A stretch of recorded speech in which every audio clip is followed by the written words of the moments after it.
Okay. Well, hello, everybody. I am so excited to have someone who I truly look up to, enjoy listening to, laugh with, because he's got a fabulous sense of humor. Pastor Brian Zahnd, welcome. Catherine, thank you very much. It's good to be here. Yay. Well, I'm so excited. You know, Brian has written so many books. It's kind of hard to know which one to tap into. The first one that kind of clued me into you before I kind of was tracking with sort of the stream that you're in, or however you want to call that, was Beauty Will Save the World. Mm-hmm. And that's particularly sweet for me because the Lord had sort of tasked me to write a book called Redeeming Beauty, which I'm working on. But it was, I'm like, oh my God, we're tracking with something. So I was really excited. But then I was able to plumb into, wow, a myriad of things that you have written, which are all life-giving and amazing. So I'm really excited that you're here. Thank you. I'm happy to be here. Awesome. Well, for those of you who don't know Pastor Brian Zahnd, I will read his official bio so you have some sort of clue of where he's coming from. Pastor Brian Zahnd is the founder and lead pastor of Word of Life Church, a non-denominational Christian congregation in St. Joseph, Missouri. Brian and his wife, Peri, founded the church in 1981. Brian is also the author of several books, including Sinners in the Hands of a Loving God, Water to Wine, A Farewell to Mars, Beauty Will Save the World, Unconditional, The Call of Jesus to Radical Forgiveness, and his newest, When Everything's on Fire. And boy, we're seeing a lot of things on fire, literally and figuratively. And you have gone through your own journey with us. So this is a personal thing for you, and you write out of that a lot. So I thought maybe we could dive into that if that works for you. Yeah, maybe we could. I'll tell you how the book, I actually do in the first part of the book, but I wrote the book in 2020, that year. Yeah, I remember 2020. It seems like longer ago, actually, that I wrote it, but that's there's a lot that's happened, right? So in 2019, my wife, Peri, and I were walking for the third time, the Camino de Santiago. This is this 1,200-year-old pilgrimage route. The most famous is across northern Spain. The traditional famous popular route is you begin in Saint-Jean-Pied-de-Port, France, and you walk westward for 500 miles until you arrive in Santiago de Compostela, Spain. And people maybe are mystified as why we would do such a thing, walk 500 miles and then do it again.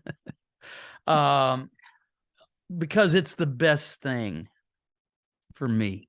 It's so good for my soul. And we walk 12 to 15 miles a day, carrying all our stuff on our back. And it gives you a lot of time to think. It is a contemplative exercise, just to reduce your life to the simplicity of walking 12 to 15 miles a day. Some days are 18. Wow. Those are miserable, but it gives everything slows down. Yeah. And one of the things about the Camino de Santiago is people have been doing this for over 1,000 years. And all kinds of churches, chapels, shrines have sprung up along the way. So there is a sense in which the Camino can feel like a time machine, where it takes you, you're very aware of the world before modernity when you're walking that. You've got your cell phone and it's not completely erasing modernity, but you sense an earlier epoch for sure. Wow. And as I was walking for the third time in 2019, I began to realize that, and I'm not trying to be overly romantic about the medieval period, but I do acknowledge that there was a time when the wider society simply assumed the existence of God and more or less would facilitate the capacity for faith, that it was an assumed, that people would believe in God and even believe in Jesus Christ as the Son of God was, just assumed in Western Europe. And of course, all that's changed, and it's changed dramatically, and things are hard, and things are difficult, and things are on fire. And I was thinking, okay, if I could walk with someone who is just about to leave the Christian faith, they're just about done with it. Yeah. They have a very tenuous hold, like a thread, to Christianity, and they're about to just be done with it. What might a conversation with this person be like as we walked? Yeah. And so I was thinking that for about 2 weeks, because you got plenty of time to, 2 weeks you and a lot of don't have to be miles. in a hurry on a commit. So I was thinking about that for 2 weeks. Wow. And we arrived, our destination on one day's stage was Castro Harris, this lovely hilltop town in northern Spain. And we arrived there after our walk. And I was sitting out on a veranda after the walk. And I just thought, okay, I need to write on this. And I pulled out the little notebook I had with me, and I wrote down the 11 chapters that actually appear in that book. And I gave it the title, When Everything's on Fire. Usually when I write, I was just talking to my editor last week, and I'm working on a new book, and they were really pushing me to tell them what it's about. I said, I don't know. I've got to write it before I ever know what it's about. I mean, it sort of appears as I write it. That's typically how I write. I'll have an idea, and then the act of writing actually creates the book, even for me, right? This book was different. This book, I kind of knew what I wanted to say, and I knew what the 11 chapters were going to be. And so I came home. I didn't really start on it. This was in the fall of 2019. I started on it in 2020. And then everything was on fire. I'd already given it the title, When Everything's on Fire. I thought everything was on fire, and then everything was on fire. You caused that. It was a prophetic act right there. I hope not. Just kidding. So anyway, that's where the book comes from. Gotcha. Wow.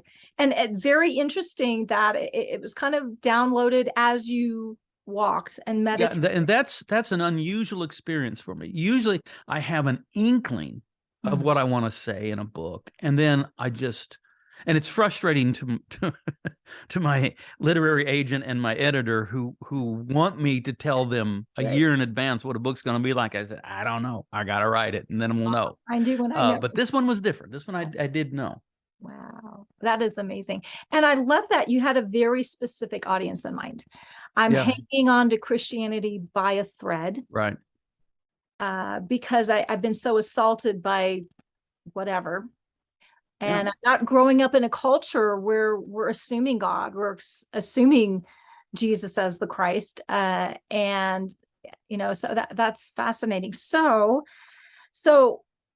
if you would elaborate on, okay, so what are the fires? What do they look like?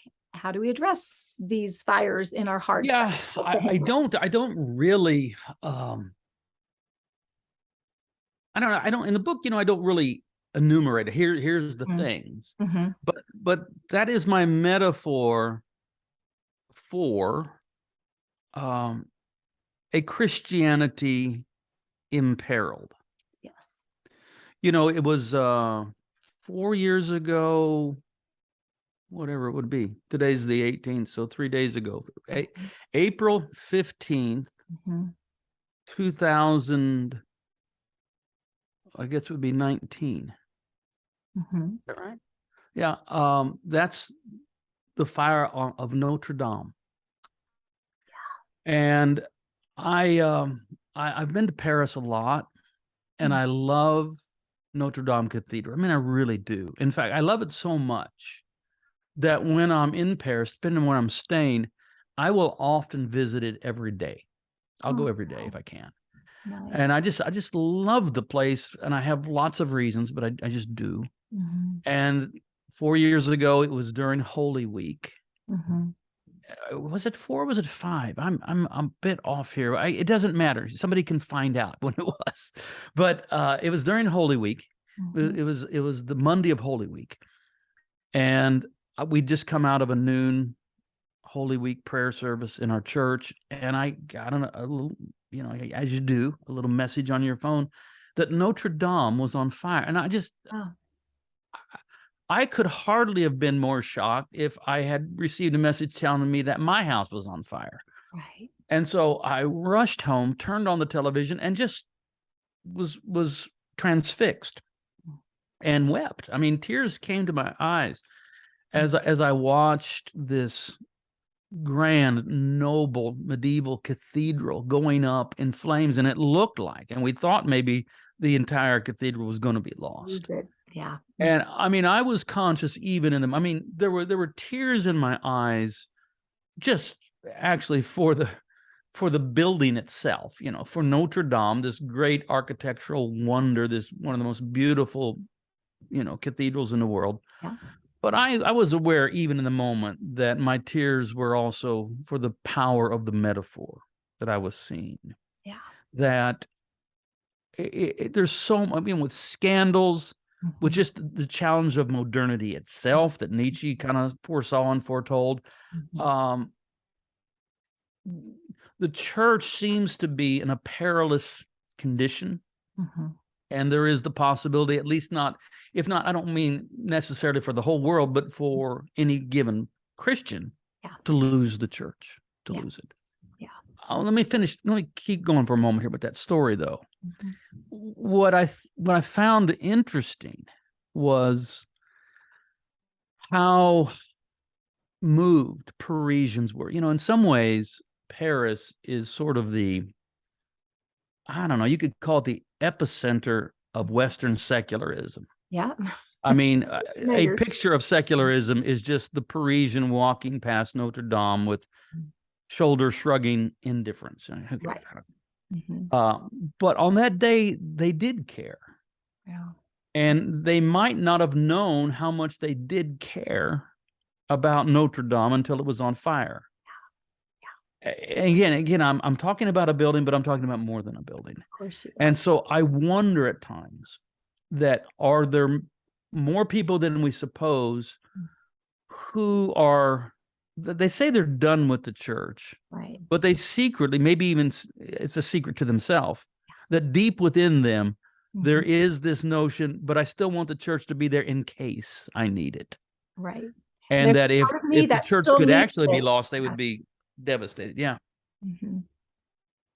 So anyway, that's and then because I was so fascinated, I read everything I could and watched some documentaries on that the fire, but also the effort to rebuild. That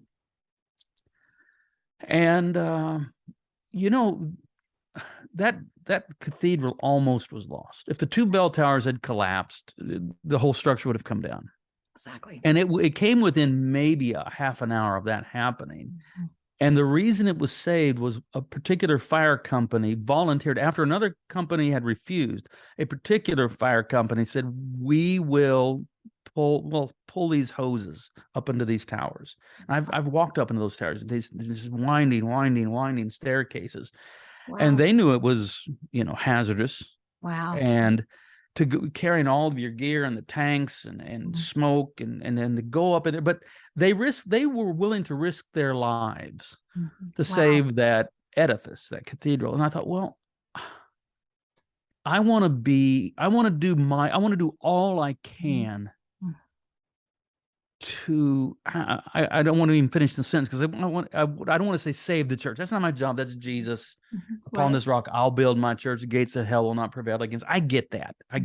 But that doesn't preclude the possibility in any given moment in a particular generation that the church is lost to many, many people. Exactly. Well, I want to try to keep that from happening for as many people as I can. So things are on fire. People's faith is imperiled. People are finding it hard, maybe, to continue with the faith they received as a child. And so that's why I wrote the book, is to help people continue to believe. And I do it one thing, I start off by kind of trying to diagnose the problem, what has happened. And anyway, that's how the book begins, of sorts. That is powerful. That is so, and it's so diagnostic. What a picture of people struggle. Like Yeah.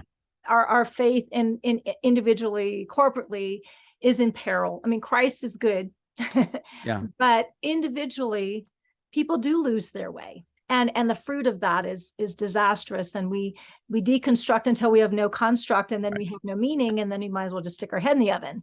And so, well, help us out, or help the one watching that is, I can relate. I feel like Notre Dame. I feel like I can't. Yeah. I was brought up with this, but I had this, but through whatever means. We have what we call today the phenomenon of deconstruction. Probably, if someone's listening to this podcast, they probably are familiar with that word used in a Christian context. And really, let's be honest, it's primarily an evangelical Christian context. Well, I have so much to say. I'm not terribly fond of the term deconstruction.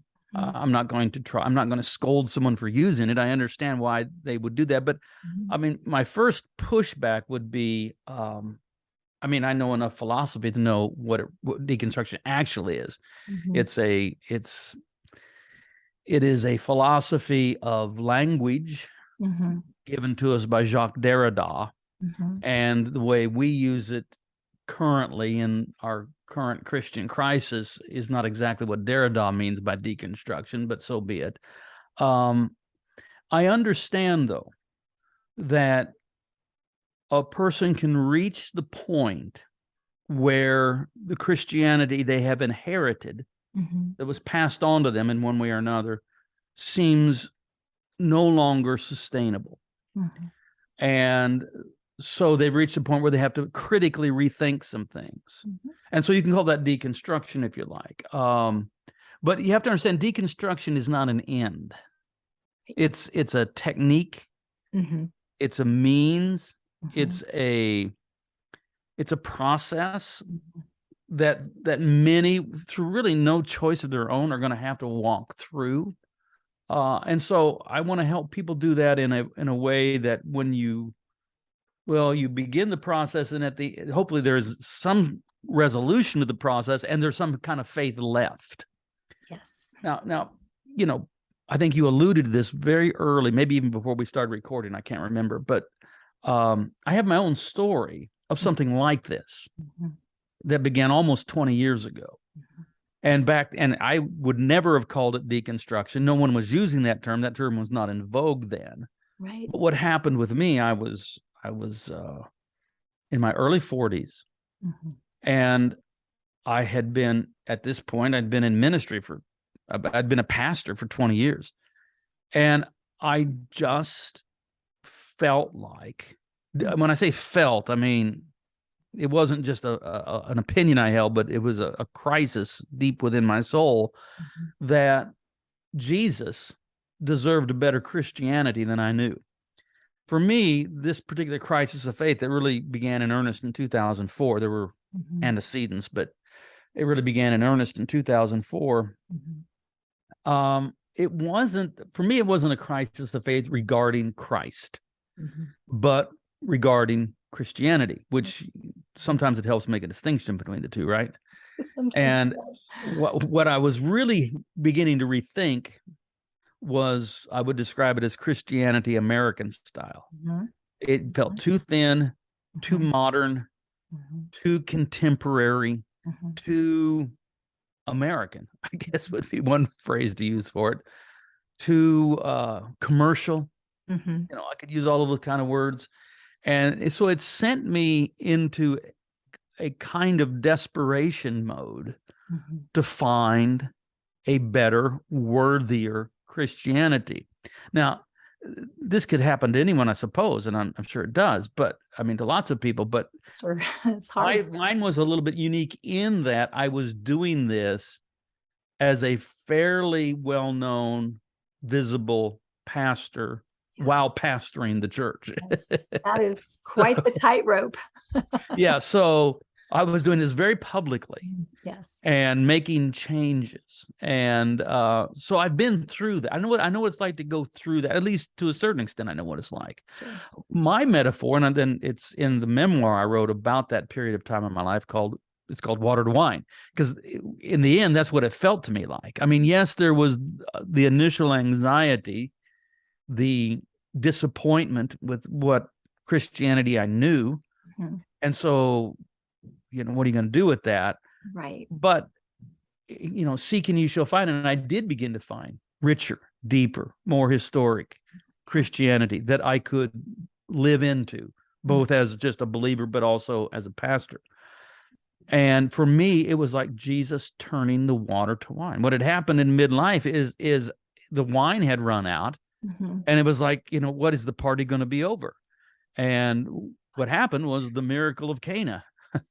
That Jesus turned so I would much rather talk about like art restoration or water to wine rather than deconstruction, because the term deconstruction is too close to destruction. It is. And just in the way we hear the word. Right. And we don't want to go through a destruction of faith. What we want to do is find a better faith. Purified. Yeah. Yeah. Right. Yeah. Yeah. Because if you think about it, Catherine, even vehement critics of Christianity, angry atheists, I call them protest atheists, because what they're really doing is they are lashing out at a certain caricature of God. Yes. Even those people, though, rarely, if ever, directly criticize or attack Jesus. That is true. It's the church that's the problem. It's maybe certain aspects of Christian theology that are no longer sustainable. But Jesus himself just seems to shine through all of that. And so what I want to do is help people find a way to hold on to Jesus. And then if you hold on to Jesus, other things can begin to fall in place. And that is so key. What are you holding on to? And holding on to Jesus, boy, that'll do it. That's eternal. That's the rock. That's everything. And that's how we're kind of walking through your own on fire experience, your own, wow, we're at the party. We're out of wine. We're switching to water? What's going on here? Is that what helped you? Yes, but I have to be honest. I have a chapter in When Everything's on Fire. I'm looking at it right now to see which chapter it is, because I can't remember. Chapter 5 is titled "Losing Jesus," and I use some examples from Scripture. For example, Mary, the mother of Jesus, she loses him, and remember that famous story when he's 12. And, I think people know the story. The family goes to the Passover festival. He's 12 years old. They travel, with all the people from Nazareth, extended family, friends, sort of kind of a caravan thing. Now, Passover's over and they're heading back. And he's 12, so they give him, some liberty. He's with his cousins. He's with his friends. He's with the aunts and uncles in the caravan. They get 2 days into, and they realize Jesus is not in the caravan. I call this Mary's Home Alone moment, Kevin, Jesus. and they rush back. Of course, they're a parent has lost a child for days now. It's been days. And at last they find him in the temple, engaging the scholars in Torah discussion. And there's that, every parent will know this. When you go from fear to anger. No, fear to relief. The relief is like 1 second. Yes. And then you're into anger. And Mary says, "Child, why have you done this to us? Your father and I have been looking everywhere for you." You can see it's so human. It's so real. Everybody goes, I totally get that. And then Jesus says, "Why were you looking for me?" Which, come on. Why were you looking for me? Didn't you know Mhm. I had to be in my Father's house? Yeah. Well, okay, she has found Jesus. Then she had Jesus, she lost Jesus. Mhm. Mhm. She found him again, and now she has to seriously rethink him. Oh, wow. Mhm. She has to remember this is not just an adolescent. Mhm. This is the word of God in adolescence. This is, Wow. and so she has to. So I'm not just telling a Bible story. And then I also work with Mary Magdalene, who loses Jesus to death, Mhm. Yeah. but then finds him, supposes him to be the gardener. He's not. But Jesus, and when Jesus speaks her name, she recognizes him, Rabboni. But Jesus, don't cling to me, Right. because she's going to have to rethink Jesus now, Yeah. because Jesus is going to ascend to the Father, that he might fill all things everywhere with himself. She will still know Jesus, but not as she has known him. Wow. Yeah. And so when I say we hold on to Jesus, we do, but Mhm. not in the clingy way of I have to always understand and know Jesus as I knew him at some earlier point in life. Mhm. Because part of growth is to go, I'm going to have to rethink some things. I would never question someone's genuine. I Rethink. wouldn't question how genuine someone's confessed relationship with Jesus is. Yeah, fine. But I'm going to tell you, as you grow and mature, that needs to change probably, right?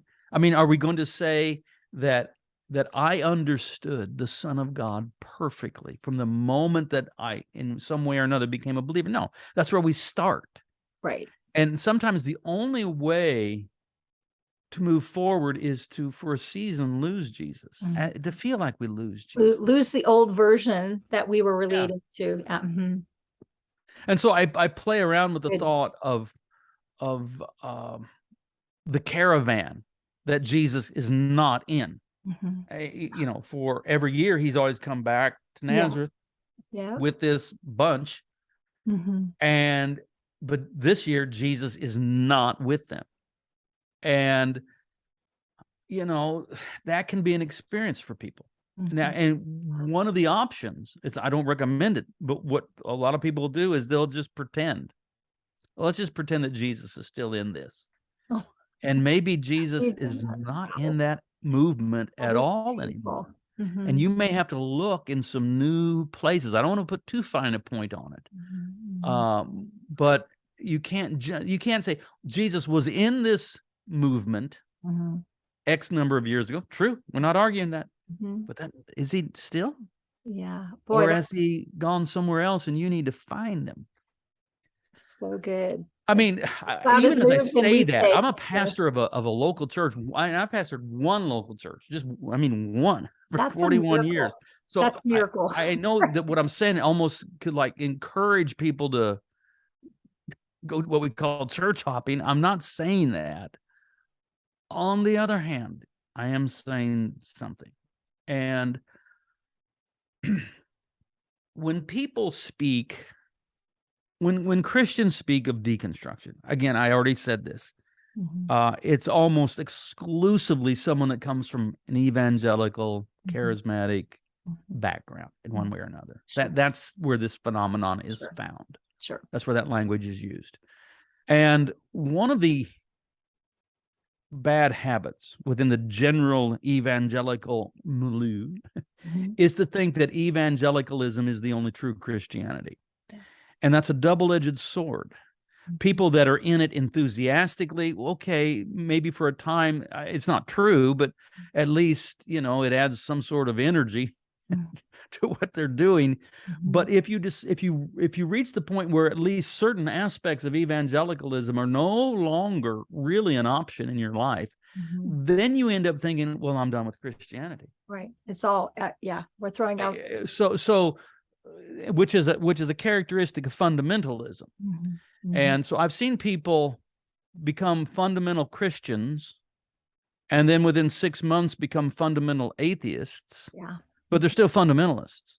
Right. What they should have let go of is their fundamentalism, not their Christianity. You understand what I'm saying? Yeah. And so when we tie everything, when we bundle everything together, which is a characteristic, especially of more fundamentalist aspects of Christianity. So if you don't believe that the universe is 6,000 years old or the earth is 6,000 years old, then you don't believe that Jesus was raised from the dead. That kind of, you know, yeah, you tie everything so that if you lose one thing, you can lose everything. Whole sweater falls apart. Yeah, so things need to be held more, maybe hold to Jesus as much as you can, but other things hold very loosely. Yeah. I'm sort of just rambling now, but no, but these this are the is kind so of things good that are in the book. Yeah, I mean, this is so good because, you know, what do you hold on to and what do you hold on loosely? And then recognizing that he's really holding on to us, which is, you know, in our process, right? Which is what gives me peace as you're sort of, you know, testing out all the sacred cows that you thought were the gospel, and letting it hash through however it's supposed to look like. And yeah, so you can have peace in the midst of it while you were questioning things, and let the shaking happen. Right. Let everything that's not true shake off. And it's interesting, you're left with precious little, but it's precious. Like the hills that you are willing to die on, so to speak, are just a person who you're also evolving with. But the other stuff you get to hold loosely, which is a relief, because we carry these things and they initially had life, but now they become burdens and crush. Yeah, that's been my perspective. But however, if your Christianity isn't as beautiful as Jesus, then totally give yourself permission to look for a better Christianity, because it's out there. It's actually out there. And it's this thing about not. So let's talk about, well, we could talk about like four things. Christ. I got to decide what order I want to do these. Christ, the church, the Bible, Christianity. Those are four distinct entities. We get into trouble theologically and otherwise if we conflate any of those.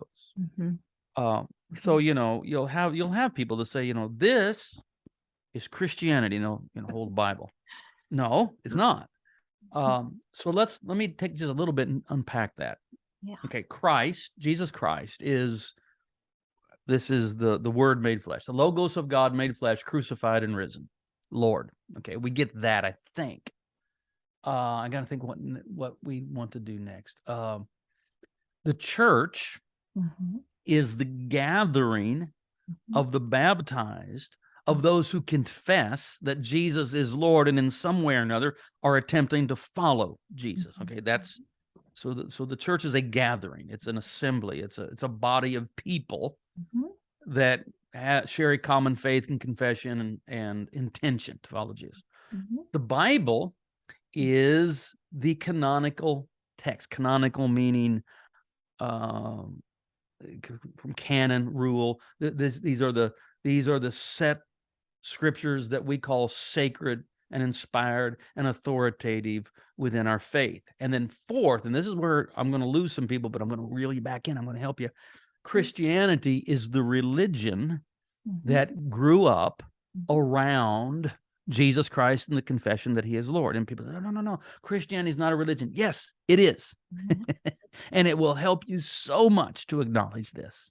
Because if Christianity isn't a religion, which, by the way, everybody knows that it is, you know, when you tell people Christianity isn't a religion, they're like, what are you talking about? Of course, yes, it is a religion. If we say it's not a religion, then we say, okay, it's a relationship. Well, then you're in danger of conflating Christ and Christianity into the same thing, and that's a problem. And also, if you say, well, it's not a religion, then what is it? You'll end up trying to assert that, it's just truth, ultimate truth. No, Christians do not confess that Christianity is ultimate truth. Christians confess that Jesus is the truth. Yes. And Christianity is the religion of beliefs and practices that grow up around Christ. And as such, listen to this, it's capable of change, growth, and development. And that's a good thing. So for example, so we have the Bible here. The Bible, what do we say about the Bible? It's the inspired text that is authoritative in the sense that we have to always engage with it when we are doing Christian theology. But we can't pretend the Bible is perfect in ways that it's not. I'll give you if we're honest. One of the clearest examples. The Bible, in neither the Old Testament nor the New Testament, gives an unequivocal condemnation of the institution of slavery. In both testaments, slavery is just an assumed institution. It's just assumed that, yeah, of course there's slavery. There doesn't seem to be, there's a little bit in Paul's writings where when Paul is urging, when he says there's neither slave nor free in Christ, okay, we're now beginning to erase that distinction. That will have implications. But still, let's just say whether Paul is the author of Ephesians, which actually I think he is, or Colossians, but those books both say, slaves, obey your masters. Okay, so this becomes a scandal for people, right? And it can become the stumbling tripping block. point where people, okay, I'm done with Christianity because the Christianity doesn't even know that slavery is bad. No, Christianity does know. This is the text. This is the soil of which we have to always stay rooted in, but it's distinct from the faith that grows up out of it. So think of a tree. All right, so you have a tree rooted in the soil. You can't remove the tree from the soil and the tree survive. But the tree and the soil are not the same thing.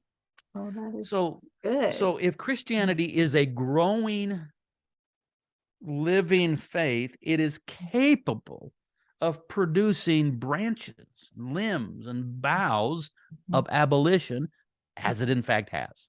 Yes. And so in calling Christianity a religion, we're actually saying something very positive. We're saying, okay, this is not perfect, and it's capable of self evaluation, correction, change, growth, and development. The only thing that Christians confess is perfect and infallible and inerrant is Jesus. That's Jesus. That's who we speak of that of. So you see the problem that happens when we start mixing those four together. That's keep them. Yes, they are related, but none of the four are the same. yes. Christ, church, Scripture, Christianity. Yeah, and I think so just helpful. that simple distinction can really actually help people.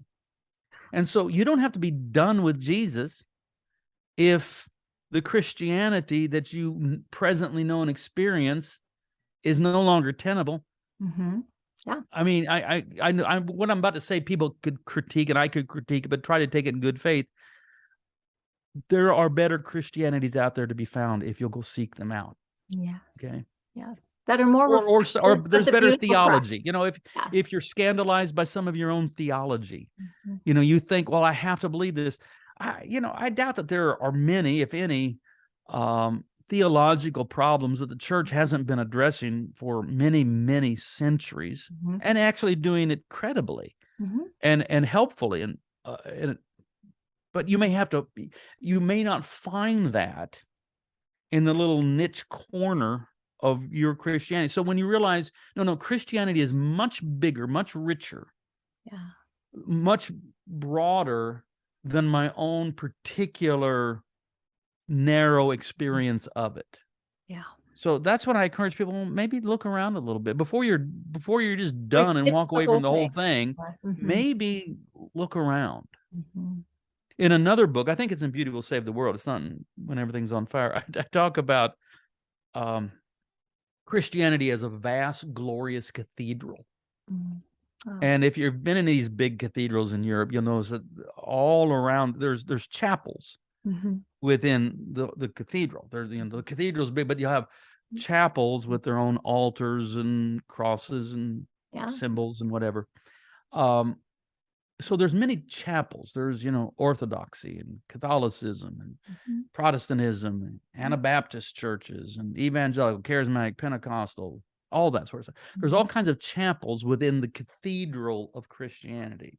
And then you have some that have been, they've lived their whole life in the broom closet of a narrow sectarian fundamentalism, thinking that the broom closet is the whole of the cathedral. Right. So maybe what you need to do is not just leave Christianity, but maybe step out of the broom closet of fundamentalism and go, oh, wait a minute. There's more to this than I thought. And it's beautiful. And Yes, I love it. It's all embraced within the beauty of the cathedral that's pointing to the person of Christ and following Christ, which is beautiful. I love that. I love that. Thank you. That helps so much, because I think so many people feel like they have to abandon Jesus because their version of Christianity, they just can't, I'm good till we got here and I can't stomach this anymore, or whatever that is. So well, thank you. Anything else that, the person who's hanging on by the thread, any other words of wisdom? Yeah. Maybe for a time, simplify your Christian life. And I think for some people, it can be very helpful maybe to restrict, narrow, even what they're reading in Scripture for a season. Maybe you just go to the Gospels. Maybe you just go to the Gospel of John. Maybe for a season, I'm not saying for life, but for a season, you say, my Bible has one book, it's the Gospel of John. And just go sit with Jesus and just allow Jesus to reintroduce himself to you, and then see where that goes. I've seen this help people. And also don't find a community of friends, of fellow believers that are not intimidated by your questions. Doubt is just part and parcel of trying to believe. If you're going to be a believer, you are going to be a doubter. It's the ebb and flow, the ebb and flow of life. And doubt is not actually a big deal. Doubt becomes a big deal when we won't acknowledge it. When we try to lock it away, then that's when it becomes truly monstrous and can be very destructive to us. If we'll just bring our doubts into the broad daylight, it's not that bad. And so, but you may need to do that through conversation with trusted friends. So Jesus in the Gospel of John, and some friends that are not intimidated by you expressing your concerns, your doubts, your questions, that sort of thing. And that may mean that you need to find maybe a new community, because I'm perfectly aware that there are fear-based churches where questions and doubts are not permitted, and everybody has to either not have any doubts or fake it. And that's very destructive. And eventually has doubts. Yes. Yeah. And then eventually you just say, I'm done doing that. Right. So you may need to find a community of people that are comfortable with others having doubts and questions. But those are the two things there's a lot. And that's and read when everything's on fire. And that's the third thing. There we go. That's great. And no, it will help you as one who has, this is not a light. Number one, you've lived it. Number two, you are pastoring people through it. Yeah. And number three, you have so much wisdom to bring to bear that is authentic to help. And that is beautiful. Well, you've helped me. Thank you. Thank you, Catherine. Thank you. Thank you. Well, where can they find your books and find you? And you'll find my books wherever you want to go looking for books generally. But you can find me online by just Google my name, Brian, with an I, Zahnd, Zahnd. As far as I know, I'm the only one out there. and you will find that I'm pretty active on Twitter, somewhat on Facebook, Instagram. I used to have a blog. I mean, I still have it. I don't know how to write them anymore. Podcasters killed the blog. Or now it's what is it? This everybody's doing this. I don't know what it is. Sorry, Pay what for- is the newest thing?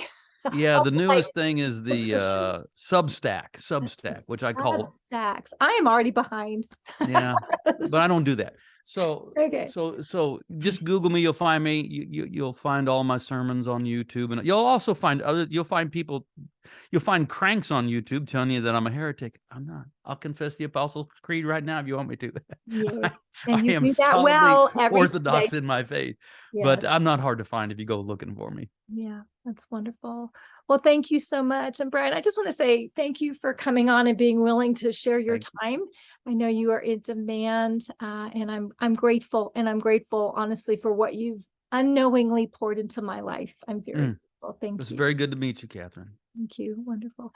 Well, everyone, share this. Somebody needs that. Someone's hanging by a thread or just wants to be reestablished deeper in what they know to be true and what they're finding out. And so share this with someone. And thank you for joining. Thank you once again, Brian. And everyone have a wonderful day. Bye-bye.